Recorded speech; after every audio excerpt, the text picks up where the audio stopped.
আসছে তো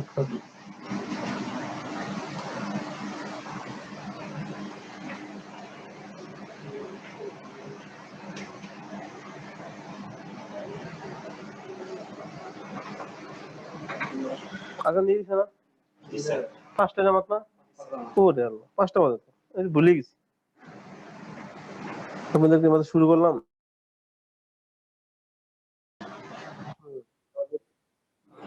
ডেফিনেশন দিয়ে আমরা চলে গেছিলাম, লেখা শেষ না? এখানে লিখছে যে এটি যে ডিজেনারেটিভ ডিজিজ। ডিজেনারেটিভ মানে হচ্ছে ক্ষয় রোগ, মানে আপনার হাতটা ঠিক আছে, মাঝখান থেকে ক্ষয় হওয়া শুরু হয়েছে। যে সকল রোগগুলো আপনার নর্মাল বডি স্ট্রাকচারে ক্ষয় করে ফেলে, সকল সবগুলো রোগকে ডিজেনারেটিভ ডিজিজ বলা হয়, মানে ক্ষয় রোগ। ধরুন দাঁতের ক্ষয়, তারপরে হাড্ডির ক্ষয় তো আছেই, আর কি ক্ষয় আছে? আর অনেক কিছুর ক্ষয় আছে, এগুলো আমরা চিন্তা ভাবনা করতে হবে। কিন্তু সবচেয়ে আমরা মেনলি বুঝি ক্ষয় রোগ যদি হয় তাহলে এটা আমরা হাড্ডির ক্ষয় রোগ হয়, যে হাড্ডি ক্ষয় হওয়া শুরু হয়েছে এরকম। এটা যে ডিজেনারেটিভ ডিজিজ, এটা ক্ষয় রোগ অফ জয়েন্ট। কিসের? জয়েন্ট। জয়েন্ট মানে কি? দুটো হাড্ডি কাছাকাছি মুখ মুখ আছে, ঠিক আছে, এটাকে মাঝখানে যে এটা সংযোগটাকে বলা হয় জয়েন্ট। তাহলে কার ক্ষয় রোগ? জয়েন্টের ক্ষয় রোগ। ক্যারেক্টারাইজড বাই, কিভাবে হবে, তার কি কি বৈশিষ্ট্য থাকবে? এই ক্ষয় রোগের বৈশিষ্ট্য হচ্ছে ডিজেনারেশন মানে ক্ষয় হওয়া of articular joint. Articular joint মানে একটা জয়েন্টের একটা জয়েন্টের যদি দুইটা হাত বা দুইটা হাড্ডি একটা সাথে আরেকটা এরকম মিলে থাকে, এটা আর্টিকুলার বলা হয়, মানে মেলানো জয়েন্ট, আর্টিকুলার জয়েন্ট। সব জয়েন্টে আর্টিকুলার জয়েন্ট। যদি জয়েন্ট কেটে ফেলি তখন এটা জয়েন্ট থাকে না। মানে জয়েন্ট বলতে বোঝায় আর্টিকুলার জয়েন্ট। আর্টিকুলার মানে হচ্ছে সংযোগকারী জয়েন্ট, সংযোগকারী অবস্থা। ধরুন দুটো হাড্ডি আছে, চারপাশ দিয়ে এরকম রাবারের ব্যান্ড দিয়ে তার হাড্ডিকে জোড়া লাগিয়ে রাখছে। যারা গরু কেটেছেন দেখবেন, যেটা হাড্ডিকে সেপারেট করতে হলে যার যে কত সাদা ইয়া থাকে, ওইটাকে এই সংযোগিত এই জয়েন্টকে বলা হয় থাকে আর্টিকুলার জয়েন্ট, আর্টিকুলার জয়েন্ট। এখানে তারা লিখেছে ডিজেনারেশন অফ আর্টিকুলার কার্টিলেজ। এবার আসেন, আর্টিকুলার মানে হচ্ছে সংযোগ জায়গা, কার্টিলেজ মানে হচ্ছে তরুণাস্থি। ধরেন একটা হাড্ডি আমি আঁকি, বড় হয়ে যাবে, ছোট করে রাখলে একটা হাড্ডি এরকম নিচ থেকে এসে এরকম এরকম এসে আর একটা হাড্ডি তার লেগে আছে। এই দুটার মাঝখানে ইয়া খেয়েছেন অবশ্যই, সবাই তো গ্রিল খেয়েছেন বা মুরগি। মুরগির হাড্ডির মাথায় সাদা সাদা যে মুরমুর করে যেগুলো আর কি, হ্যাঁ হ্যাঁ, এগুলো এগুলো বলা হয় থাকে আর্টিকুলার কার্টিলেজ।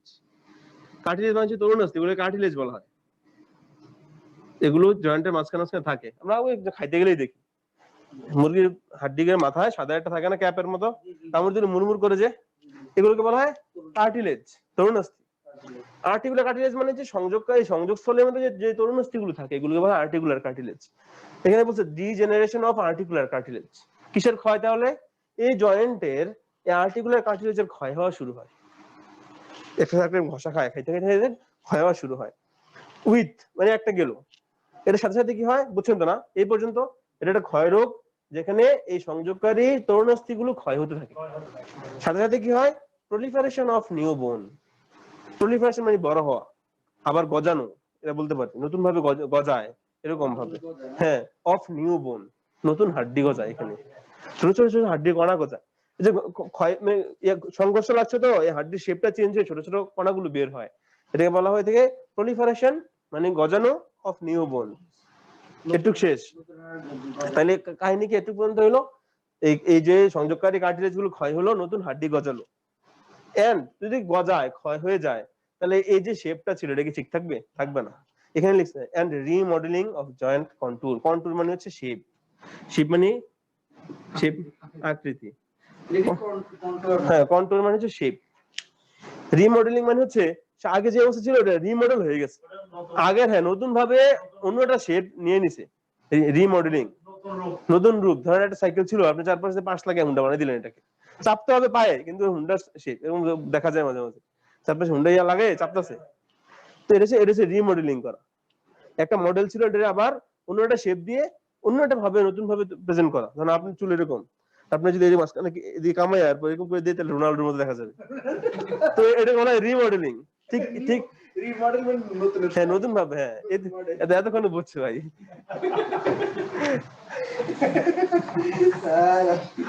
তাহলে এই জয়েন্টের যে দেখতে যেমন জয়েন্টের শেপটা যদি এটা ক্ষয় হয়ে যায় এবং নতুন হাড্ডি দিকে দিয়ে ধরেন এদিকে হাড্ডি বানাচ্ছি এরকম, তখন দেখা যায় জয়েন্টের শেপটাই চেঞ্জ হয়ে যায়। এটাকে বলা হয়ে থাকে রিমডেলিং অফ জয়েন্ট কন্ট্যুর। তাহলে আমরা আবার যদি বলি ডিজেনারেটিভ ডিজিজ, এটা ক্ষয় রোগ অফ জয়েন্ট, কিসের? জয়েন্টের। ক্যারেক্টারাইজড বাই, কি কি বৈশিষ্ট্য ধারণ করেছে?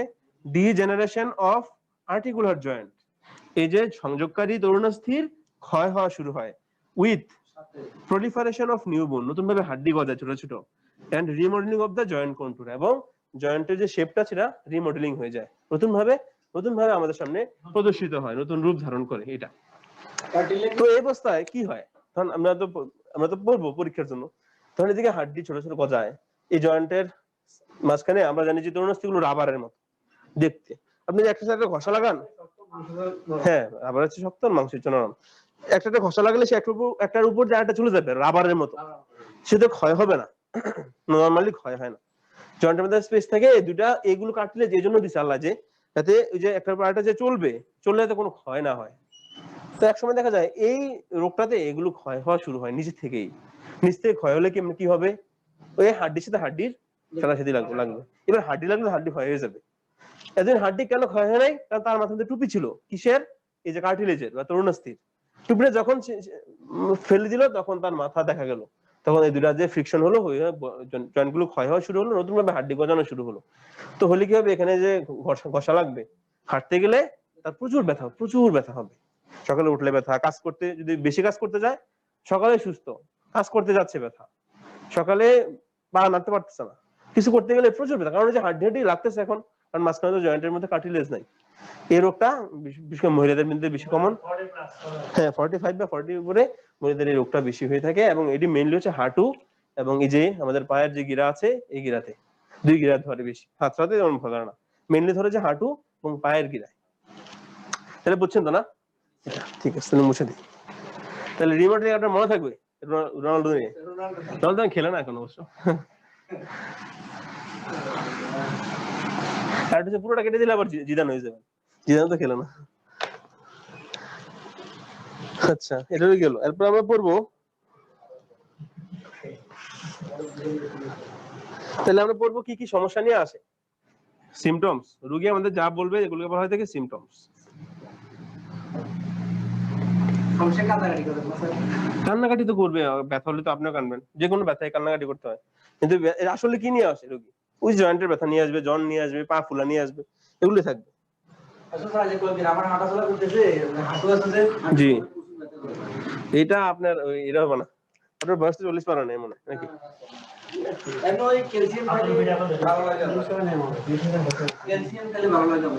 আচ্ছা আচ্ছা, তাহলে যেটা ক্যালসিয়াম খাওয়ার ব্যথা, খাইতে হবে এই জন্য।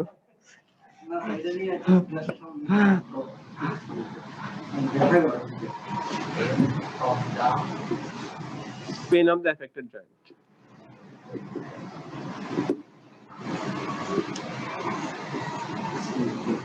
Pain of the affected, huh? Pain increases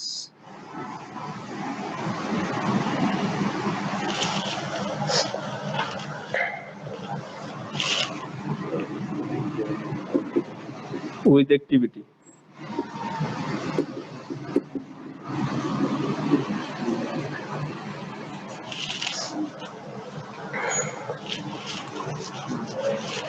And diminishes.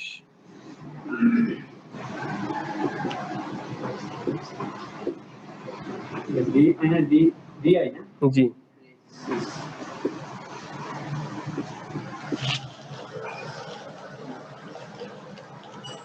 diminishes with rest.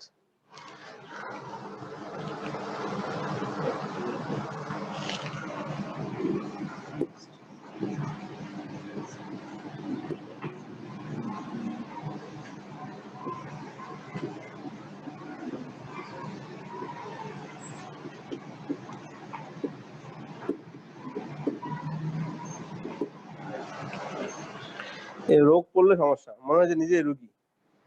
আমাদের প্রথম পড়তো আমরা রোগ, যখন, তখন ভাবতো যে এটা তো আমার মধ্যেও আছে। তো ভাইও মিলাইলো যে আমার হাঁটতে গেলে পা ব্যথা শুরু হচ্ছে। বেশি করেন যে জন্য, কম হাঁটলে আবার দেখুন যে ও কোনটা নিয়ে না, কোনটা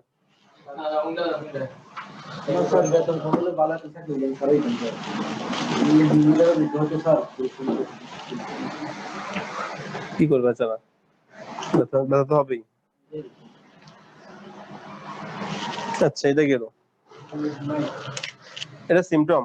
লিখে আমরা আর লিখে ফেলি সাইন। ডাক্তার যা দেখবে, রোগী যখন আসবে ডাক্তার কি দেখবে? না, সাইন সিমটমস একই কথা, কিন্তু সিমটমসটা হচ্ছে যে রোগীর সমস্যা, রোগী যেই ভাষায় ডাক্তারকে বলবে এটাকে সিমটমস বলা হয়। এবং ডাক্তার রোগীর রোগ দেখে যে শনাক্ত করবে, যেগুলো দেখে শনাক্ত করবে ওগুলো সাইন। হ্যাঁ, ডাক্তার যেটা ইয়ে করবে সাইন। লিখেন জয়েন্টস আর সোলেন, মানে এই যে জয়েন্ট গুলো আছে এগুলো একবার ফুলে যাবে and restricted movement.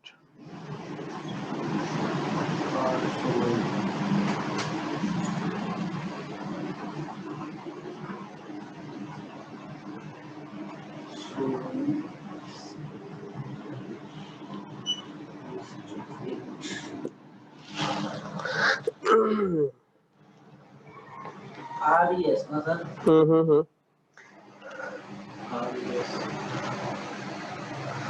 একটা আসলে এটি এখানে লাগানো যায়, তো এটি এখানে লাগানো যায়। আমি আপনাদেরকে ইয়ে করবো,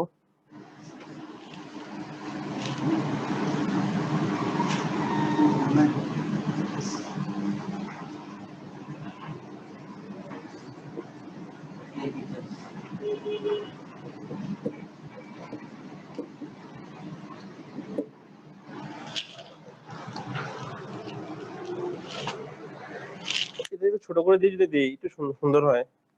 আপনারা যদি এক লাইনে কেটে ফেলেন, একটু দিই আমি, একটু দিলে সুন্দর হয়। Limitation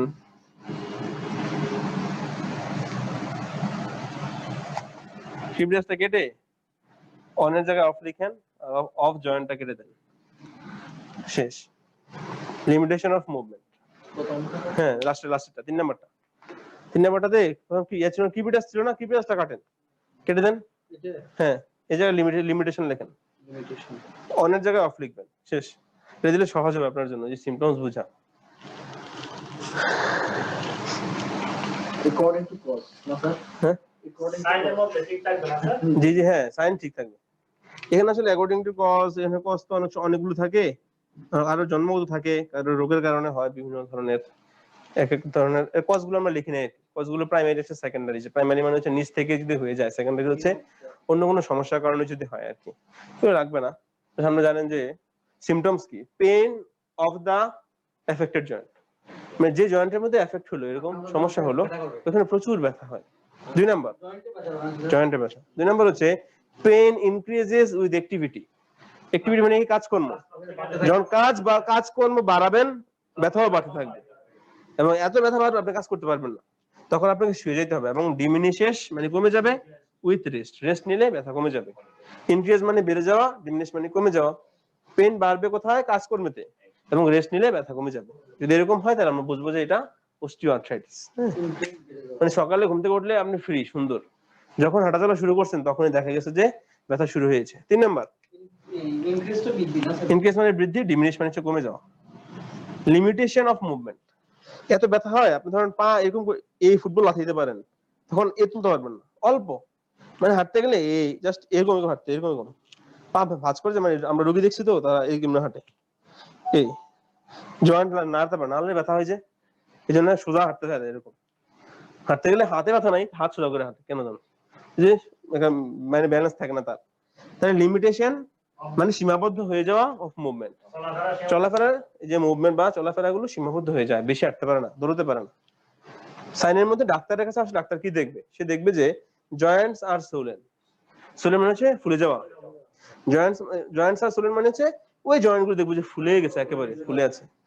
and restricted movement. এমন দেখবে যে রোগী যখন ঢুকছে তখন সালাম দিচ্ছে, আসসালামু আলাইকুম স্যার, তখন সে এমনি হাঁটতেছে, তখন বুঝবে যে আসতেছে মানে তার হাঁটা চলার মধ্যে রেস্ট্রিকশন আছে, মানে সে সীমাবদ্ধতা আছে, মানে সে ঠিক মতো হাঁটতে পারছে না।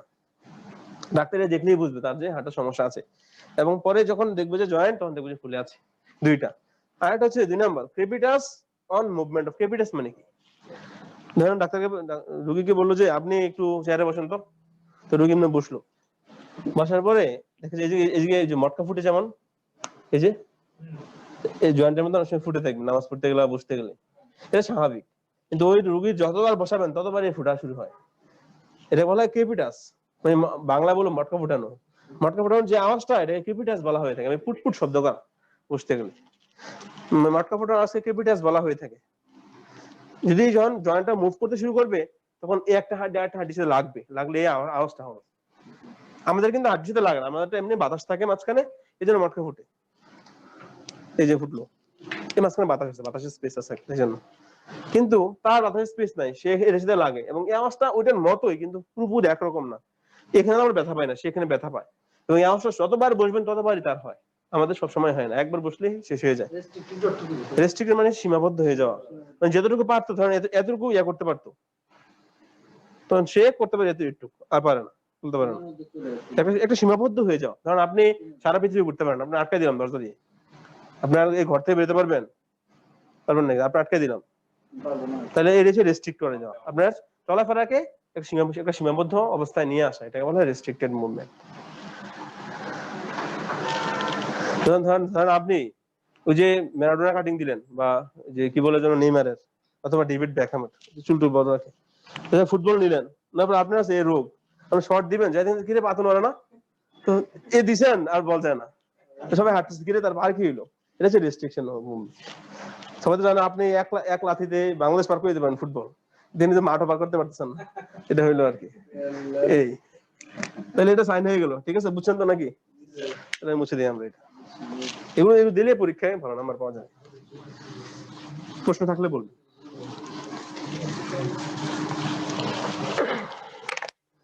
এখন এই জয়েন্ট যে স্পেস দেখেন, যদি এই কার্টিলেজ গুলো কমে যায়, তো জয়েন্টের স্পেসটা কমে যাবে না? তখন এখানে তো এই মাঝখানে সে থাকতো সে যখন কমে যায়, তখন সেটা কাছাকাছি চলে আসবে, মানে একেবারে লেগে থাকবে। এটা হাড্ডি এক্সরে করলে দেখা যায় হাড্ডিটা কেমন। যদি আমি এক্সরে করে দেখি যদি লেগে গেছে, তখন বুঝবো যে মাঝখানে কার্টিলেজ নাই, তখন আমরা ইনভেস্টিগেশন করবো এক্সরে অফ দ্য নি।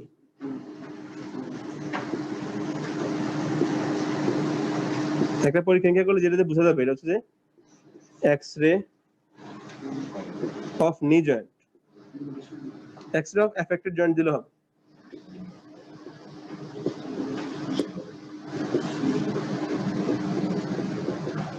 যদি আমরা এক্সরে করি, তখন দেখা যাবে যে এটা পেয়ে গেছে। এটা ট্রিটমেন্টের মধ্যে কি আসবে?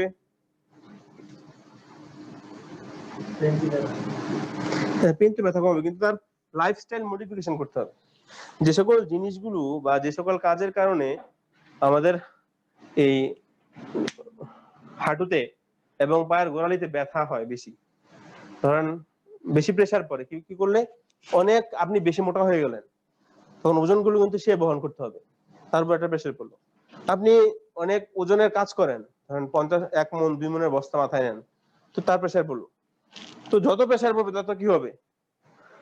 সেটা ক্ষয়রোগ শুরু হয়েছে, এবার তো বেশি করে ক্ষয় হওয়া শুরু করবে, কারণ আপনি তো কষ্ট করে হাঁটতে হবে। এই মোটা শরীর অথবা বড় কোনো ভারী জিনিস মাথায় নিয়ে যখন হাঁটবেন, তখন কিন্তু জয়েন্ট গুলো ভালো করে ঘষা খাবে, প্রচুর চাপ পড়বে। মেন কাজ কি তাহলে? এই চাপটা কমাই দেওয়া, তাহলে তো রেস্টে রাখবে একটা, যাতে কম ঘষা হয়। এবং আরেকটা হচ্ছে যে এই চাপটা যত কম থাকবে, তত সে ভালো হয়ে যাবে তাড়াতাড়ি। কারণ দেখা যায় যে মানে তারও তো একটা নিজের একটা গুণ আছে, যখন সে রেস্টে রাখবে, তখন দেখা যাবে যে কার্টিলেজ গুলো রেস্টে আছে, ক্ষয় কম হচ্ছে। একটা যখন ক্ষয় হওয়া শুরু হলে, যখন বেশি কাজ করেন, তখন ক্ষয় বেশি হয়ে যাবে। ক্ষয় হওয়া শুরু হচ্ছে, আপনি কাজ বন্ধ করে রাখছেন, সে রেস্টে আছে, সে আস্তে আস্তে আপনি যদি ওষুধ খান বা তার ধরেন নিউট্রিশন সাপ্লাই দেন, তখন কিন্তু সে অল্প ক্ষয় হবে। 1 বছরে যা আগে ক্ষয় হইতো, এটা ধরেন আপনার এই যদি বেশি ভারী কাজ করতেন, আপনি পঙ্গু হয়ে যাবেন 5 বছর। যদি আপনি রেস্টে থাকেন, অল্প অল্প কাজ করেন, আপনি 20 বছর থাকবেন। আপনার হায়াতে স্যার 10 বছর, 20 বছর আপনি ভালো থাকতেন, কিন্তু 10 বছর আপনি মরে গেছেন, কিন্তু 10 বছর ভালো ছিলেন। কাহিনী, কারণ 40-এর পরে তো হয় এগুলো, আস্তে আস্তে আস্তে প্রায় 15-20 বছর লাগে, যদি আপনি ভালো করে লাইফটা ঠিক মতো কাটাতে পারেন। তো ধরুন 50-এর পরে যদি 20 বছর 70 বছর আপনি 70 বছর ভালো থাকলেন, যদি বেশি উল্টাপাল্টা জীবনযাপন করেন তখন দেখা যাবে যে এই ব্যথা 55-60-এর পরে প্রচুর ব্যথা। অনেক মানুষ এলাকায় গেলে দেখা যায় সবারই প্রতি ঘরে ঘরে ব্যথা আছে, প্রতি ঘরে ঘরে ব্যথা আছে।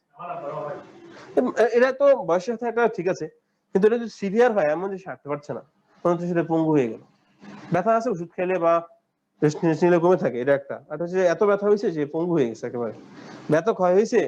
এখানে এগুলো কেটে নতুন ভাবে, এগুলো বেশি হলে কি হয় জানেন, এই মাথাগুলো কেটে স্টিলের মাথা লাগানো হয়, অনেক টাকা এগুলো অপারেশন, 1.5-2 লাখ টাকা। এই মাথাটা কেটে নতুন ভাবে আর্টিফিশিয়াল মাথা আছে এগুলো লাগাই দেওয়া হয়, তখন অনেক কষ্ট হয় চলতে। নিজেরটা আর কি পরেরটাকে একরকম করবে না কখন, চাইলে ফুটবল খেলতে পারবেন না, খেলতে পারবেন না, শেষ।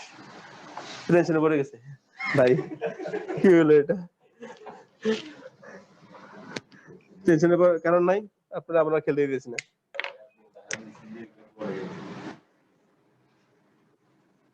Explanation,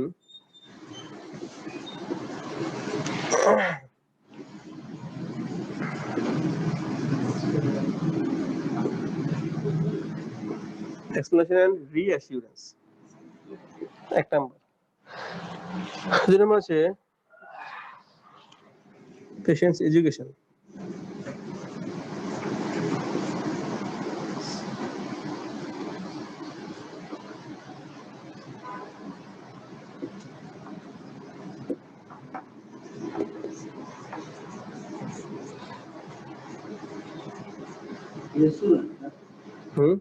রিঅ্যাসিউরেন্স, regular exercise.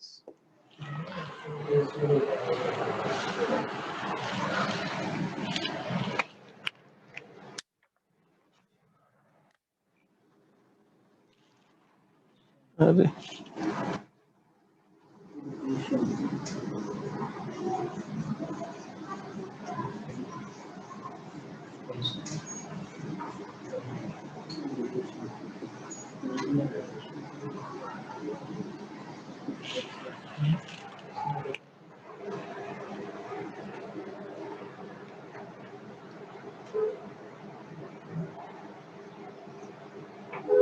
এত কালি ইয়া করেছে, আমার হাতটা তোমার ভরে গেছে।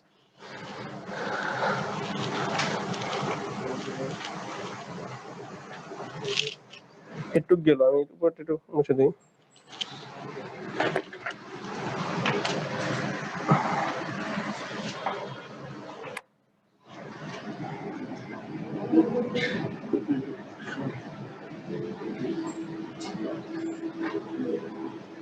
পেন রিলিফ করার জন্য কি দিব আমরা? ব্যথা কমানোর জন্য প্যারাসিটামল।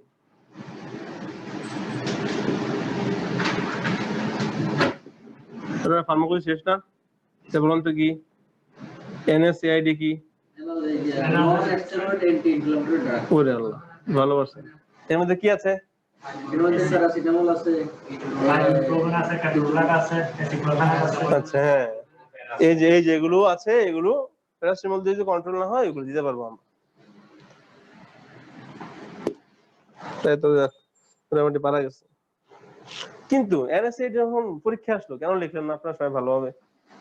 সুযোগ পাইনি স্যার। সুযোগ পান নাই। সময় আমাদের যত সময় দেওয়ার কথা এত সময় দেয় না। তুমি এর আগে কাম নিয়ে গেছো, ধরতে হবে না যে থেকে থাক এটা আমাকে লিখতে দেয় না স্যার। সমস্যা হয়ে গেল, এটা তো রিলেট ব্যথা থেকে আরাম দেয়, পেন রিলিফ। আর আইএফ রিলিফ, এটা ফিজিওথেরাপি আছে কিছু, ওর একটু ভালো না। রিলেট মানে কি আরাম, রিলিফ মানে হচ্ছে নিস্তার পাওয়া, কষ্ট থেকে হ্যাঁ মুক্তি পেলেন। ফিজিওথেরাপি কিছু ইনজেকশন আছে, ইন্ট্রা আর্টিকুলার ইনজেকশন বলে এগুলোকে। এখানে তারা অনেক কিছু লিখেছে, এগুলো তো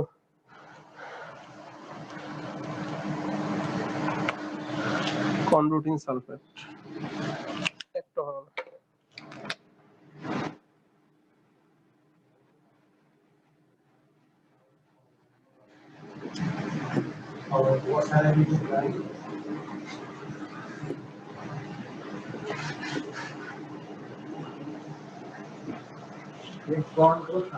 কনরুটিন sulfate and glucosamine sulfate.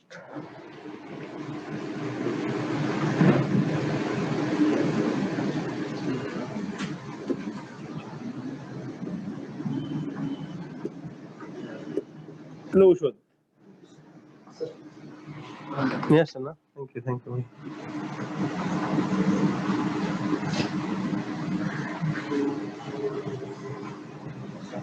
Be helpful. হ্যাঁ হ্যাঁ কন্ডোডিন সালফেট এবং গ্লুকোজামিন সালফেট নামে কিছু ট্যাবলেট পাওয়া যায়, অনেক দাম এগুলো, 600 টাকা 800 টাকা বোতল, খাইতে পারে না। ক্যালসিয়ামের মতো, ক্যালসিয়াম না, আপনি আবার খাওয়া শুরু করবেন, এই জন্য বলতেছেন আর কি। অনেক টাকা খরচ করতে হবে পরে। গ্লুকোজামাইন সালফেট, হ্যাঁ এগুলো যে যে কার্টিলেজ গুলো আছে বা তরুণাস্থি গুলো যেগুলো ধ্বংস হয়ে যাচ্ছে, এগুলোকে আবার নতুন ভাবে বা ক্ষয়টা কমায় অথবা নতুন ভাবে তাকে আবার রিজেনারেট করে, আবার যাতে সে আগের মতো কাজ করতে পারে। কিন্তু এগুলো রেসপন্স অনেক কম, একবার ক্ষয় হয় এই রোগটা ভালো না।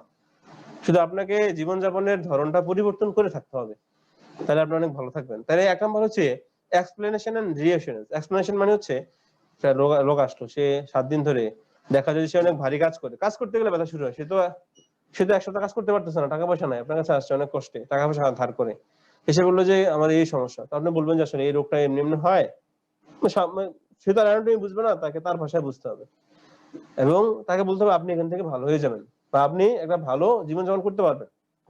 এটাকে এক্সপ্লেনেশন মানে হচ্ছে বিস্তারিত বর্ণনা করা রোগটার ধরনের মানে রোগটার অবস্থা রোগীকে জানানো যে রোগটি এরকম এবং আপনি ভালো হবেন, এটাও বলা। একটা সাহস দিলেন, একটা রোগটাকে বলে দিলেন, রিঅ্যাসুরেন্স।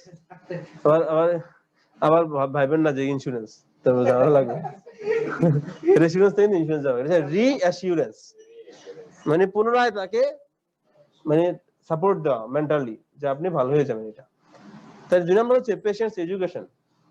এবার রোগটা তো তাকে বললাম, এবার তাকে শিখানো জীবনযাপন কেমনে পরিবর্তন করতে হবে, এটাকে বলে পেশেন্টকে শিখানো। আপনি ওষুধগুলো ভেবে খাবেন, জীবনযাপনের ধরনের ভেবে পরিবর্তন করবেন, চললে দেখা যাবে যে কয়দিন পরে আপনি আস্তে আস্তে সুস্থতার দিকে যাবেন। এটাকে পেশেন্টস এডুকেশন বলা হয়। রোগীকে শিখানো রোগটা কেমন, সে কিভাবে ট্রিটমেন্ট নেবে, সে কিভাবে চলবে, সবগুলোকে একসাথে বলা হয় পেশেন্টস এডুকেশন। পেশেন্ট মানে হচ্ছে রোগী, এডুকেশন মানে হচ্ছে শিখানো। 3 নম্বর হচ্ছে রেগুলার এক্সারসাইজ। রেগুলার এক্সারসাইজ করলে কি হয়, ওই জয়েন্টের মধ্যে রক্তের সাপ্লাই বাড়ে। এমন না যে আপনি ডাম্বেল নিয়ে ধরে নেন, ডাম্বেল না, জিম না, কিন্তু এটা জাস্ট এমনি হাঁটাচলা করা, যাতে আপনি সারাক্ষণ শুয়ে বসে না থাকেন। একটু অল্প অল্প জগিং করা যায়, অল্প অল্প বা হাঁটাচলা করার চেষ্টা করা, করলে কি হয় ওই জয়েন্টের মধ্যে রক্ত সাপ্লাই বাড়ে, নিউট্রিশন আসে, আসলে দেখা যায় ক্ষয় রোগটা অনেক ক্ষেত্রে কমে যায় যদি রেগুলার অল্প অল্প করে এক্সারসাইজ করা হয়ে থাকে।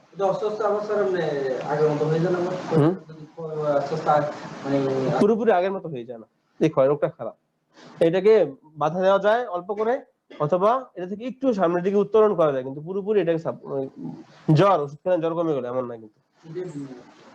ওই ডায়াবেটিস এর মতো, পুরো ডায়াবেটিস না, ডায়াবেটিস তো কন্ট্রোলে থাকে, পুরোপুরি ভাবে যায় না। জাহাঙ্গীর কবির ইয়াকল আবার চলে যায় ডায়াবেটিস। তার নাম হচ্ছে weight reduction of obese. If obese, obese মানে কি মোটা হওয়া, ওয়েট রিডাকশন করতে হবে। হ্যাঁ, ওয়েট মানে হচ্ছে ওজন, রিডাকশন মানে কমানো, তার ওজন কমাইতে হবে যদি সে মোটা হয়, ইফ অবিস। কারণ সে মোটা হলে ভার বাড়বে, বাড়লে ওইখানে ক্ষয় তাড়াতাড়ি হ্যাঁ হতেই থাকবে তখন তার ব্যথা বেড়ে যাবে। এবার যে ব্যথা আসছে, আমি তো ঠিক আছে আপনি সবকিছু বুঝাইলেন, এগুলো তো সময়ের ব্যাপার, সে যাই হাত হাত কেটে ফেলতে পারবে না যে আমি পেটটা বড়, পেটটা কেটে ফেলাই দিই, এমন হয় না। আস্তে আস্তে কমাবে। এই সময়টাতে তারা কি সাপোর্ট দিয়ে সে ব্যথা ছটফট করছে, তখন আমি ব্যথা কমানোর জন্য ব্যথার ওষুধ দিব, প্যারাসিটামল অথবা অ্যানাসিড অল্প অল্প করে খাবে, কারণ এগুলো সবগুলো কিন্তু প্যারাসিটামল ছাড়া বাকি যে অ্যানাসিড গুলো আছে এগুলো কিডনির সমস্যা করে। কারণ কিডনিতে, কারণ সবকিছু কিডনি দিয়ে বের হবে, কিডনিতে যদি বেশি পাওয়ারফুল এই ব্যথার ওষুধ খাওয়া হয়, কিডনি যে ছাকনি আছে নেফ্রন, ওইখানে সে গিয়ে ইফেক্ট করে, তখন দেখা যায় কিডনি আর ছাকতে পারে না। অনেক সময় যে বেশি পরিমাণ ব্যথার ওষুধ খেলে কিডনি মরে যায়, এটা একিউট রেনাল ফেলিওর বলা হয়ে থাকে, বা কিডনিতে ইনফেকশন হয়ে থাকে। আবার কি স্যার প্যারাসিটামল আপনার যে যে এটা ক্যাফেইন যেটা আছে অ্যাড করা, এই খাওয়া যাবে, এই সমস্যা এখন তো একটু ভালো লাগে এই জন্য খাই আর কি, এক্সট্রা এক্সটেন্ড এগুলো যেগুলো সেগুলো। আপনি থেকে ঘুমের কি এগুলো নাকি একটু একটু ধরেন মানে একটু ভালো লাগবে আপনার, ব্যথা ব্যথা হইলো একটু ভালো লাগবে, একটু ভালো লাগবে। ক্যাফেইন একটু চাঙ্গা লাগে আর কি, বডি বুঝছেন, চাঙ্গা লাগে। ওই যে ধরেন চা কফি খেলে, কফিতে কিন্তু ক্যাফেইন আছে, কফি একটু ভালো লাগে না, ভার কমে যায়, ঠিক এই জিনিসটা কিন্তু ক্যাফিন করে। একটু খাইলেন ব্যথা কমে গেলো, একটু ভালো লাগতেছে, ভালো লাগলে ঘুমাই যাবেন আপনি নিজেই, ভালো লাগলে আপনি কিন্তু নিজে ঘুমাই। এটা তো আর ওই ঘুম নিরোধক না, যে চা কফি করে যেটা করে এটা তো ঘুম তারাই দেয়, কিন্তু এটা একটু ভালো লাগবে, ভালো লাগলে আপনি ঘুমাইতে ভালো লাগবে, কারণ ব্যথা ঘুমাইতে পারতেছেন না, ব্যথা কমাবে, একটু ভালো লাগবে, ঘুমাই যাবেন। এরপর হচ্ছে ফিজিওথেরাপি, যে জয়েন্টের মধ্যে সমস্যা হয়েছে তারা কিছু থেরাপি দেয়, থেরাপি দিয়ে জয়েন্টের প্রবলেম মুভমেন্ট শুরু হয়। আপনি তো পারছেন না মুভ করতে, তারা মুভমেন্ট করাবেন নিজেরা, ইয়ে দিয়ে বিভিন্ন ধরনের এই কাঁপানোর মেশিন আছে, বিভিন্ন ধরনের হিট আছে, এগুলো দিলে দেখবেন জয়েন্টটা আগের মতো মুভ করা শুরু করেছে, করে দেখা যায় রক্ত সাপ্লাই বেড়েছে, ওই কার্টিলেজ গুলো ক্ষয় কমে গেছে। ফিজিওথেরাপি আছে তার, টাকা লাগে অবশ্য। 7 নম্বর হচ্ছে কন্ড্রোটিন সালফেট এবং গ্লুকোজামাইন সালফেট, এগুলো দিলে এগুলো হচ্ছে যে ওই কার্টিলেজকে পুনরায় আগের মতো নিয়ে যাওয়ার জন্য যে ওষুধগুলো, এগুলো হচ্ছে নাম হচ্ছে এগুলো কন্ড্রোটিন সালফেট, গ্লুকোজামাইন সালফেট। মার্কেটে অল্প পাওয়া যায়, অনেক দাম, রোগীরা আসলে খাইতে চায় না দিলে। একটা কে একটা সিডালুড, ওটা ওষুধের নাম সিডালুড, প্রায় 600 না 800 টাকা, আম্মু কিনে দিয়েছিলাম, আম্মুর এরকম অস্টিওআর্থ্রাইটিস আছে, কিন্তু এগুলো এফোর্ড করতে পারে না সবাই, এফোর্ড করতে পারে, দেখা যায় এক বোতল খেয়ে আর খাবো না, তো এগুলো তো হবে না, এটা খাইতে হয় টানা 3 মাস 6 মাস, ছোট বড় বড় ট্যাবলেট আছে, কোটাতে থাকে। তাহলে এগুলো দিয়ে দেখা যায় এই কার্টিলেজের ক্ষয়টা কমে যায়। কিন্তু মেইন হচ্ছে যে এগুলো 1 থেকে 4 পর্যন্ত, এগুলো করে দেখা যায় রোগটা অনেক ভাবে কন্ট্রোল করা যায়। প্যারাসিটামল খাবে আর এগুলো মানবে, দেখা যায় রোগী অর্ধেক সুস্থ হয়ে যাবে। তাহলে আমাদের আজকে এটুকু পর্যন্ত এটা শেষ। এরপর আমরা বলবো যে ব্যাক পেইন, এটা কিন্তু আমাদের ওই গ্লুকোজামাইন সালফেট বুঝতে দেই। কিছু কোশ্চেন থাকলে বলতে পারে, নাহলে আমরা আবার শেষ করতে পারবো না। জি জি জেনেরিক সবগুলো।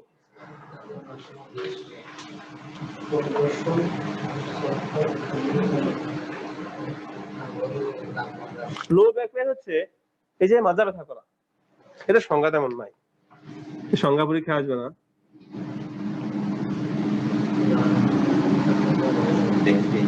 এই ব্যাক পেইনটাকে আমরা লো ব্যাক পেইন বলি, হ্যাঁ, এর নামই এলবি পি, কজের মধ্যে এখান থেকে সংজ্ঞা দেওয়া যায়।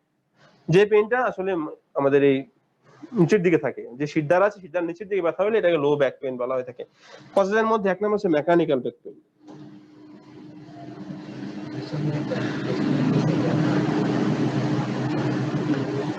মেকানিক্যাল মানে হচ্ছে আমাদের জীবনযাপনের ধরনের পরিবর্তনে কারণে, বা যে কাজগুলো আমরা করি এই কাজগুলোর কারণে যে কারণগুলোতে ব্যথা হয়ে থাকে এগুলো। হ্যাঁ, নিচের এই শিরদাঁড়া এই জায়গাটাতে ব্যথা। জি 1 নম্বর হচ্ছে মানে জয়েন্টে ব্যথা নাকি স্যার? জি জি collapsed intervertebral disc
Electric cam জি ankylosing ANKI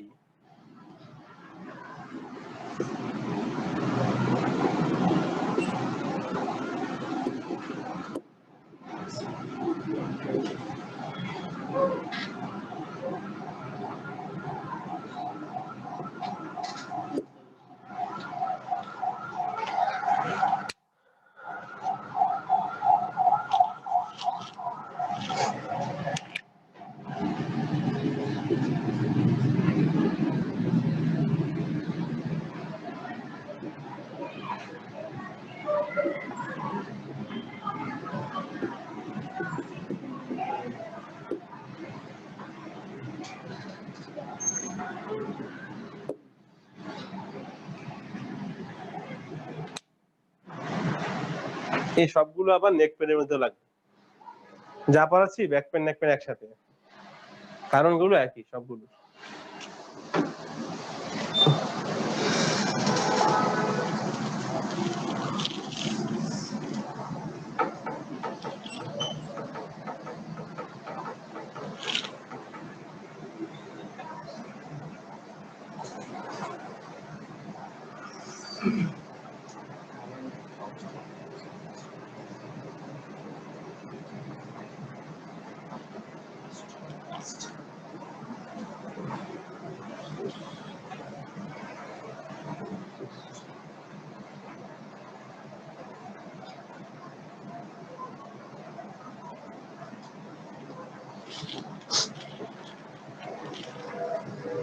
দেখা শেষ?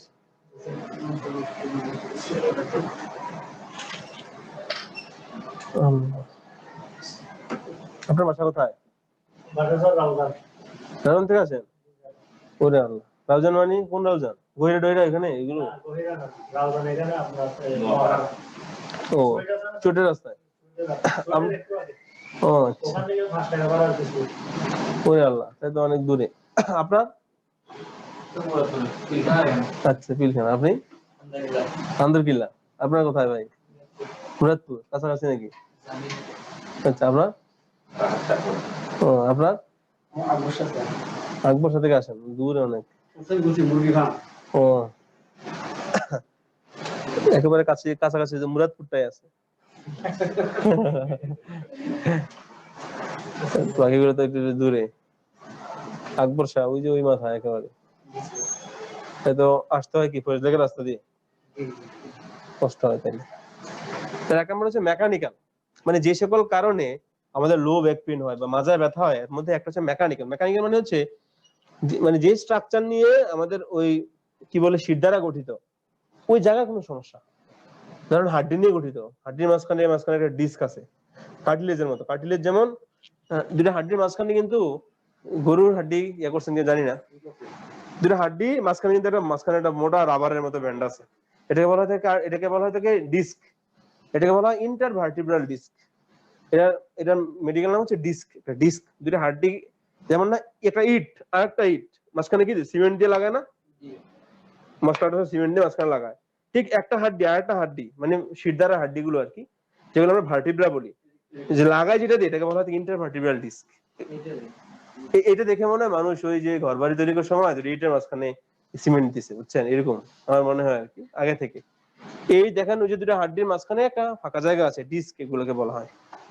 এই দেখেন, এটা হাড্ডি, এটা হাড্ডি, এটা দেখছেন মাঝখানে, এই দেখেন এটা মাঝখানে, এই একটা হাড্ডি আর একটা হাড্ডি মাঝখানে দেখেন ছোট ছোট গ্যাপ, পিচ্ছি পিচ্ছি গ্যাপ, একটা হাড্ডি আর একটা হাড্ডি, এই যে মাঝখানে গ্যাপ দেখেন। এটার মধ্যে আরেকটা জিনিস আছে, এটাকে বলা হয় থেকে ইন্টারভার্টিব্রাল ডিস্ক। যদি এই ডিস্কের মধ্যে সমস্যা হয়, প্রোলাপসড, প্রোলাপস মানে একদিকে সরে যাওয়া। ধরুন আপনি এখানে বসে আছেন, আপনি ধাক্কা দিয়ে এই জায়গাতে সরে দিলাম, আমি এই চেয়ারটা জায়গা থেকে সরাই দিলাম, পিছনে পাঠিয়ে দিলাম। ঠিক ডিস্ক যে জায়গায় বসে আছে এই জায়গা থেকে যে কোনো কারণ চাপের ঠেলায় পিছনে বা সামনে চলে যায়, এটাকে বলা হয় প্রোলাপসড ইন্টারভার্টিব্রাল ডিস্ক। প্রোলাপস হয়ে যায়, প্রোলাপস। হ্যাঁ, প্রোলাপস মানে সরে যাওয়া, মানে তার যে অবস্থান ছিল ওই অবস্থান থেকে সরে যাওয়াকে প্রোলাপস বলা হয়। যদি ডিস্ক সামনে পিছনে সরে যায়, তাহলে পিছনের যে আছে নার্ভ আছে, নার্ভ কিছু চাপ দিবে, প্রচুর ব্যথা হয় রোগী। এবং এদিকে অনেক রোগীদের এই সমস্যাটার কারণে শুধু ব্যাক পেইন হয় এবং এটার জন্য অপারেশন লাগে। যে মাঝখানে হাড্ডির মাঝখানে যে ডিস্ক আছে সরে গেছে একদিকে, খুব বেশি ভারী কাজ করতে গেছে, ধরেন 10 মনের এটা 10 মনের বস্তা 5 জন নিবে, এই এমনি এমনি গিয়ে তুলছে, সোজা এমনি হয়ে গেছে। আমরাও করি এলাকায়, যে কোনো বড় কাজ থাকে, ভারী কিছু থাকে, ব্যাকট্যাগ এমনি তুলতে চাই, কিন্তু কখনো এমনি তুলতে যাবেন না। গিয়ে প্রথমে এই যে আপনি যদি কাজ টাজ করতে যান, প্রথমে পা রাখবেন, তারপর এই পা দিয়ে ভর দিয়ে তারপর তুলতে যাবেন, মানে একটা ভর লাগবে। সরাসরি যান, ভরটা এখানে লাগবে। যদি এদিকে যান তাহলে পায়ের মধ্যে ভরটা পড়বে, তাহলে এখানে আর প্রেশারটা পড়বে না। অনেক যে মা চাচিরা যারা বড় রান্না বান্না করতে যায়, এই তুলতে গেছে, এই দর্শে রে, হ্যাঁ বেজে গেছে, এরপরে আসছে এখানে, আমরা দেখি যে এক্সরে করে এই যে বের হয়ে গেছে ডিস্ক, অপারেশন করে সাথে সাথে, এবং 1 লাখ টাকা দিয়ে দাও ধরা। তাইলে আপনাদের কাজ হবে কি, বাসায় যারা আছে আমাদের মা চাচিরা বা বোনরা বা আপনারা সবাই কাজ করতে গেলে অবশ্যই এই পাটা আগে রাখবেন, দেখে এরপরে এই পা দিয়ে তুলবেন। অনেকের মাজা ব্যথা হয় এই কারণে, কি হলো 6টা ভাই কেউ আসেন না। তাহলে প্রোলাপস ইন্টারভার্টিব্রাল ডিস্ক, যদি মাঝখানে ডিস্ক গুলো সরে যায়, তাহলে পিছনে নার্ভ আছে, এগুলোর পিছনে নার্ভ থাকে, এই নার্ভের মধ্যে খুব চাপ দেয়, চাপ দিলে প্রচুর ব্যথা হয়। 2 নম্বর হচ্ছে কনজেনিটাল, মানে হচ্ছে বংশগত, জন্মগতকে বলা হয় কনজেনিটাল। স্পাইনাল মানে হচ্ছে শিরদাঁড়া, অ্যাবনরমালিটি, অ্যাবনরমাল হয়ে গেছে। কারণ এই স্পাইনটা অনেক সুন্দর, এই যে দেখেন এচ শেপ, সুন্দর, এটা একবার এরকম দেখেন, এরকম আসছে, একবার নিচে দিয়ে এরকম গেছে, একটু বাঁকা। আমাদের এটা কিন্তু সোজা না, এটা বাঁকা, এই যে ঠিক যেটা এমন দেখতেছেন ঠিক এটার মতো, সাপের মতো। যদি কোনো কারণে সে এরকম হয়ে যায় উল্টা, কারণ বুক থাকবে এই সামনের দিকে এরকম, এমনি থাকতে হবে সবসময়, তো এরকম থাকলে তো ব্যথা হবে এই জায়গার মধ্যে।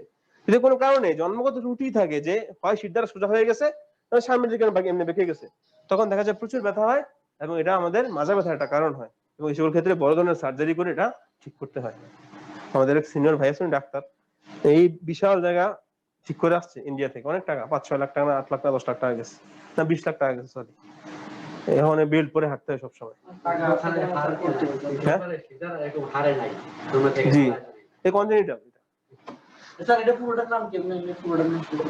এটা spinal column, spinal column, spinal cord আরেকটা। স্পাইনাল কলামের ভিতরে যেটা থাকে এটাকে স্পাইনাল কর্ড বলা হয়। স্পাইনাল কলামের ভিতরে একটা ছিদ্র আছে বিশাল লম্বা, আর দেখছেন তো গরু কাটতে দেখবেন যে হাড্ডিগুলো মাঝখান থেকে বিশাল একটা ছিদ্র নেমে গেছে, বিশাল ছিদ্র একটা দেখা যায়। এবার গরু কাটতে দেখেন বিশাল ছিদ্র নেমে গেছে, অথবা খাসি কাটতে গেলে দেখবেন এই ছিদ্র দিয়ে যেটা নাম, এটার নাম হচ্ছে স্পাইনাল কর্ড, এটা ব্রেনের অংশ। আচ্ছা, হ্যাঁ স্পাইনাল কলাম, কলম না কিন্তু কলাম, কলাম কলাম। ইনফ্লামেটরি মানে কি, যে প্রদাহ হবে, এখানে যে প্রদাহ হয় কি, অ্যানকাইলোজিং স্পন্ডাইলাইটিস। অ্যানকাইলোজিং এটা আসলে বুঝাতে গেলে একটা রোগ, এটা আরো বিশাল চ্যাপ্টার, আমি বলি। যে ধরেন স্পন্ডাইলাইটিস মানে হচ্ছে, স্পন্ডাইলাইটিস মানে হচ্ছে দুটা যে ডিস্কের মধ্যে ইনফ্লামেশন হচ্ছে, এগুলো স্পন্ডাইলাইটিস বলা হয়। এই রোগের ক্ষেত্রে দেখা যায় যে এই চারপাশে এদিকে ব্যান্ড আছে, দুটো হাড্ডি চারপাশে, যেমন আমরা কাটতে গেলে দেখি না সাদা রাবারের মতো, এটা তো রাবার এরকম সোজা করে রাখে, এটাকে মানে সাপোর্ট দেয়, এরকম করলে সাপোর্ট, এরকম সাপোর্ট দেয়। এই ইনফেকশনের কারণে ওই জিনিসগুলো সোজা হয়ে থাকে, তাকে আর নড়তে দেয় না। যখন যাদের এই যে রোগটা হয়, তখন সে এরকম করতে পারে না, এরকম করতে পারে না। এটা হচ্ছে যে একটা ওই আমাদের হাড্ডির মাঝখানে যে ডিস্কের একটা রোগ, ইনফ্লামেশন, এটাকে অ্যানক্লাইজিং স্পন্ডাইলাইটিস বলা হয়ে থাকে। এত বললাম আমার ভালো, এর চেয়ে বেশি বললে অনেক বড় হয়ে যাবে। স্যাক্রোআইলাইটিস, স্যাক্রোআইলাইটিস, স্যাক্রাম চিনেন নাকি? স্যাক্রাম, এই যে এই মেয়েরা দাঁড় করে এখন, এই স্যাক্রাম বলা হয়। 5টা হাড্ডি নিয়ে পড়েছিলাম তো আমি সুন্দরভাবে, এই স্যাক্রাম একটা স্যাক্রাম না, এটা কি ইলিয়াম না, এটা কি বোন, এখানে 3টা বোন আছে, ইলিয়াম, ইস্টিয়াম, পিউবিস। এই ইলিয়ামের সাথে এই স্যাক্রামের একটা জয়েন্ট আছে এখানে, এটা স্যাক্রোআইলিয়াক জয়েন্ট বলা হয়। মানে আমাদের এটার সাথে এই পিছনে জয়েন্ট, এই যে জয়েন্টটা দেখেন না এই জায়গাতে, এটাকে বলা হয় স্যাক্রোআইলিয়াক জয়েন্ট। যদি এখানে ইনফ্লামেশন হয়, তাহলে দেখা যায় সে এরকম করতে পারে, এরকম করতে পারে না। এখানে প্রদাহ হয়ে আছে, ইনফেকশন হয়ে আছে, হলে তো এই জয়েন্ট আর মুভ করতে পারবে না, তখন এটাকে বলা হয়ে থাকে স্যাক্রোআইলাইটিস। স্যাক্রোআইলাইটিস মানে জয়েন্টে প্রদাহ হয়। হ্যাঁ, স্যাক্রোআইলাইটিস এই জয়েন্টে প্রদাহ হয়। তেমন আছে মেটাবলিক, মানে কোন রোগ, কি কি রোগ, অস্টিওপোরোসিস, ওই যে হাড্ডির ক্ষয় রোগ, হাড্ডি যে আপনা আপনি ক্ষয়ে যায়, এটাকে অস্টিওপোরোসিস বলা হয়ে থাকে। অস্টিওমেলাসিয়া, হাড্ডির মধ্যে যে মিনারেল আছে, এর মধ্যে ক্যালসিয়াম আছে, অনেকে জিঙ্ক আছে, এগুলো আস্তে আস্তে যদি বের হয়ে যায় বডি থেকে। ক্যালসিয়াম আছে, ক্যালসিয়াম বের হয়েছে রক্তের মধ্যে, হাড্ডি থেকে রক্তে বের হয়ে গেলে, ধরুন ছিল প্রথমে লোহা, আস্তে আস্তে ক্ষয় হয়ে যেতে বাঁশ হয়ে গেছে, বাঁশ, মাঝখানে খালি, চারপাশে হাড্ডি, তো আপনাকে ঘুষি মারলে ভেঙে যাবে।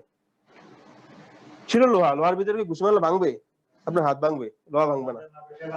হ্যাঁ, এখন হচ্ছে যে অস্টিওমালাসিয়ার কারণে ওই লোহার ভিতরে যে মিনারেল ছিল, ক্যালসিয়াম, যেগুলো হাড্ডিকে শক্ত রাখে, ওটা বলে না ক্যালসিয়াম খেলে ভালো লাগে, তো ক্যালসিয়াম যেগুলো হাড্ডিকে শক্ত রাখে, ওই ক্যালসিয়াম তো রক্তে চলে আসতেছে, ওখানে ক্যালসিয়াম কমে যাচ্ছে, তখন সে মাঝখান দিয়ে ফাঁপা হয়ে যাচ্ছে। হ্যাঁ, ফাঁকা, তখন দেখা যায় যে মারলেই ভেঙে যায়। এটা হচ্ছে অস্টিওমালাসিয়া। অস্টিওমালাসিয়া হচ্ছে হাড্ডি ক্ষয় হয়ে যাবে। অস্টিওমালাসিয়া হচ্ছে হাড্ডির ভিতরে মিনারেল সলিড জিনিসগুলো কমে যাবে। এগুলো হলে দেখা যায় প্রচুর ব্যথা হয়, যেখানে হয় তাহলে প্রচুর ব্যথা হয়। হ্যাঁ, অস্টিওপোরোসিস ক্ষয় হওয়া। অস্টিওমালাসিয়া মানে হচ্ছে হাড়ের ভিতরের জিনিসগুলো কমে যাওয়া। হ্যাঁ। আচ্ছা, নিউপ্লাস্টিক, এটা অনেক খারাপ রোগ, মাল্টিপল মায়োলোমা, এটা হাড্ডির ক্যান্সার। হাড্ডির ক্যান্সারকে বলা হয় থেকে মাল্টিপল মায়োলোমা। এবং এটার কারণে একটা ধরনের একটা হাড্ডি, এই হাড্ডির এখানে একটা ছোপ হয়, এখানে একটা ছোপ হয়, এরকম মানে ফাঁকা ফাঁকা হয়ে যায় হাড্ডিটা। এর ভিতরের জায়গাগুলো থেকে ক্যান্সার কোষ বসে এটার যে মিনারেল গুলো যা আছে, ডিপোজিট ছিল, সবগুলোকে বের করে দেয়। এই মাল্টিপল মায়োলোমা, এটা হচ্ছে হাড্ডির ক্যান্সার। তো এটা হলে আসলে বাঁচানো কষ্ট। এটা হলে তো যদি এখানে হয় তাহলে প্রচুর ব্যথা হবে। তাহলে আমাদের মেকানিক্যাল, হ্যাঁ, হাড়ের ক্যান্সারকে মাল্টিপল মায়োলোমা বলে। মাল্টিপল মায়োলোমা, জি জি, হাড়ের ক্যান্সার।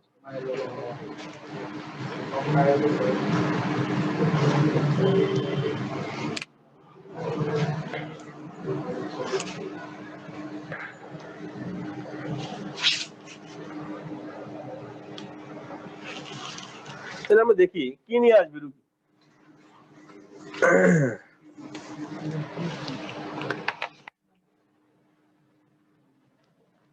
ফিচার বা ক্লিনিক্যাল ফিচার।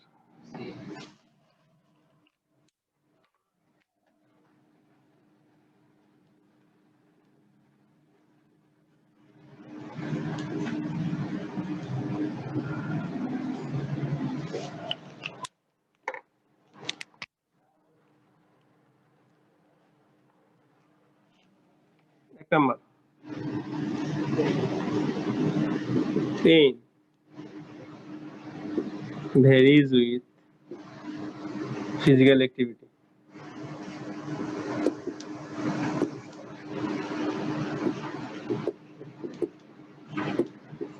দুই নাম্বার হচ্ছে সাডেন অনসেট।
ট্রিটমেন্ট যেটা, ট্রিটমেন্ট এটা তো দিলাম ক্লিনিক্যাল ফিচার। ট্রিটমেন্ট যেটা, আচ্ছা ইনভেস্টিগেশনটা লিখে দিই বোঝানো সহজ হবে। ট্রিটমেন্ট কিন্তু অস্টিও কি বলেছিলাম আপনাদেরকে, অস্টিওআর্থ্রাইটিসের যে ট্রিটমেন্ট লিখেছি এটা treatment same. Explanation reassurance, weight reduction এখানে বলবেন, তারপরে বলবেন যে pain relief by paracetamol acid, ঠিক আছে, ওইগুলো যা আছে ওগুলো সেম লিখে দিবেন। এখানে লিখছেন ক্লিনিক্যাল ফিচার, লিখে নেন, আমি ইনভেস্টিগেশনটা লিখে দিই পুরোটা মুছে দিয়ে। এখানে এক্সরে করতে হবে, এমআরআই করতে পারেন, এগুলো ইনভেস্টিগেশন। এরপর আমার ক্লাস শেষ হয়ে যাবে।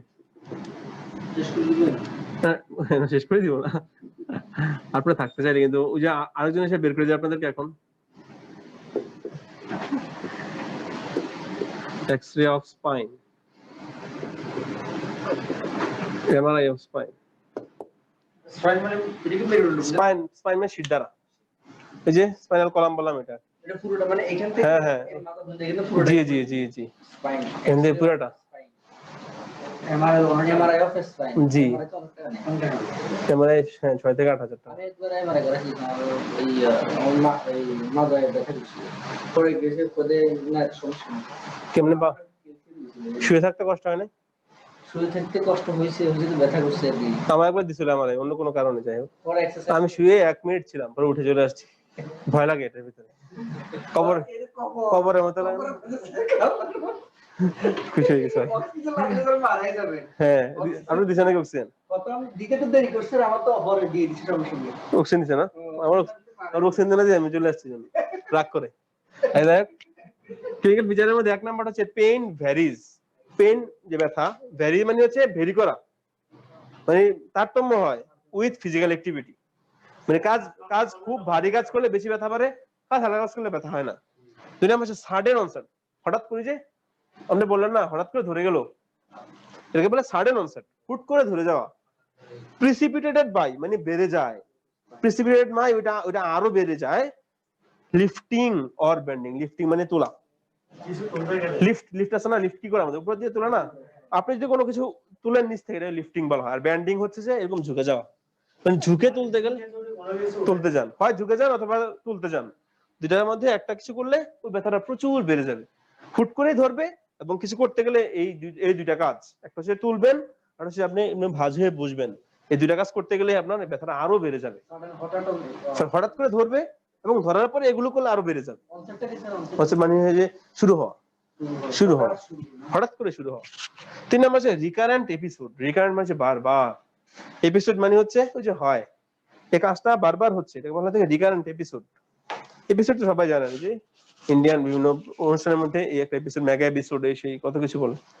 রিকারেন্ট এপিসোড মানে হচ্ছে বারবার এই জিনিসটা হওয়া, মানে বারবার কাজ করতে গেছেন, বারবার ব্যথা হচ্ছে, এবার রিকারেন্ট এপিসোড বলা হয়ে থাকে। 4 number pain limited to back or upper leg.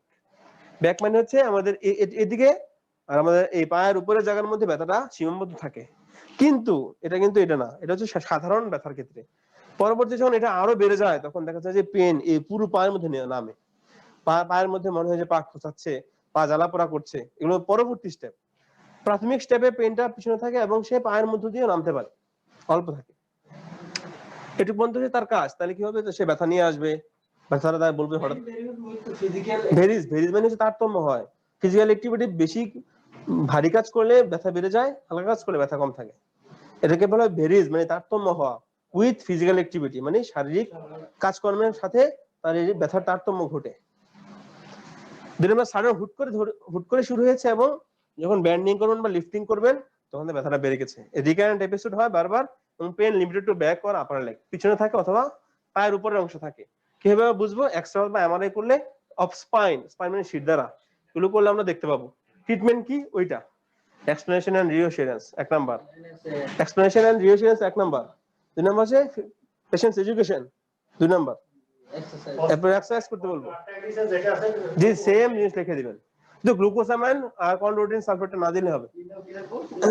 ও আগেরটা 7 নম্বরে 7 নম্বর বলতে অস্টিওআর্থ্রাইটিস লেকশনের কিছুক্ষণ আগে ট্রিটমেন্ট, ওই ট্রিটমেন্টটা সেম, শুধু শেষেরটা বাদ দিয়ে দিন, কন্ড্রোটিন সালফেটটা বাদ দিয়ে দিলে হয়ে গেল। ফিজিওথেরাপি থাকবে, শুধু কন্ড্রোটিন সালফেট এবং গ্লুকোজাইন সালফেটটা দিলেই হয়ে যাবে। কিন্তু আসলে এই রোগটা ওই দেখেন আমরা বলেছিলাম মেকানিক্যাল কজ, ইনফ্লামেটরি অনেকগুলো কজ দিচ্ছি না, এটা অ্যাকর্ডিং টু কজ ট্রিটমেন্ট। 7 নাম্বারটা কেটে লিখবেন যে লাস্টটাতে অ্যাকর্ডিং টু কজ। যদি কজ দেখা যায় যে ভার্টিব্রা বের হয়ে গেছে, ওই যে মাঝখানে ডিস্ক গুলো সরে গেছে, অপারেশন, ওষুধ দিয়ে কাজ হবে না, সে মরেই যাবে ওষুধ দিলে, তো ব্যথা তো কমবে না। এখন এখানে কি লিখে দেব কি অ্যাকর্ডিং টু কজ? হ্যাঁ ওই যে এই ট্রিটমেন্ট পুরোটা হচ্ছে অস্টিওআর্থ্রাইটিসের ট্রিটমেন্ট। অস্টিওআর্থ্রাইটিস 1 থেকে 7 দিছি না, এটা 1 থেকে 6 লিখবেন, 7 নাম্বারটা কেটে লিখবেন যে ট্রিটমেন্ট অ্যাকর্ডিং টু কজ। 1 থেকে 6 সেম, অস্টিওআর্থ্রাইটিস 1 থেকে 6 সেম, তো লাস্টটা লিখবেন যে according to cause, treatment according to cause. বুঝছেন তো নাকি? তাহলে আজকে আমাদের ওই নেক পেইন নেক পেনের ব্যাক পেনের যে কজ, নেক পেন একই কজ, যে সিমটম একই সিমটম, যে ট্রিটমেন্ট একই ট্রিটমেন্ট। নেক পেন শুধু এটা ঘাড়ে হয়, এটা মাজায় হয়। এখানে শুধু লিখবেন pain limited to the neck. শুনেন, নেক পেন যেটা কজ ট্রিটমেন্ট সব একই, শুধু এখানে আপনি যেটা বিচক্ষণ হন, কারণ ঘাড়ে তো মাজা যাবে না। আম পড়ছে না, নাম পড়ে তো গাছ নাই শুনতে আছে। আচ্ছা, পেন লিমিটেড টু দা নেক লিখবেন এখানে, বেক আর আপার লেগ না, এটা নেক। ঠিক আছে, নেক পেন, নেক পেন আসবে না পরীক্ষা, এটা শিওর থেকে নেক পেন পরীক্ষা দিবেন। নেক পেন তো এগুলো না, হ্যাঁ নেক পেন, এগুলো নেক পেন কি বললেন স্যার? Back pain. নেক পেনের মধ্যে সব সেম, শুধু ক্লিনিক্যাল ফিচারের মধ্যে মানে ব্যাক যে পেন, হ্যাঁ ব্যাক পেনের সাথে আসলে একটা ডিফারেন্স আছে, পেন লিমিটেড টু দা নেক। এটা ব্যাকে যাবে না, এটা নেকে থাকবে। আপনাদের ক্লাস তো শেষ করে দিতে হবে। অস্টিওআর্থ্রাইটিস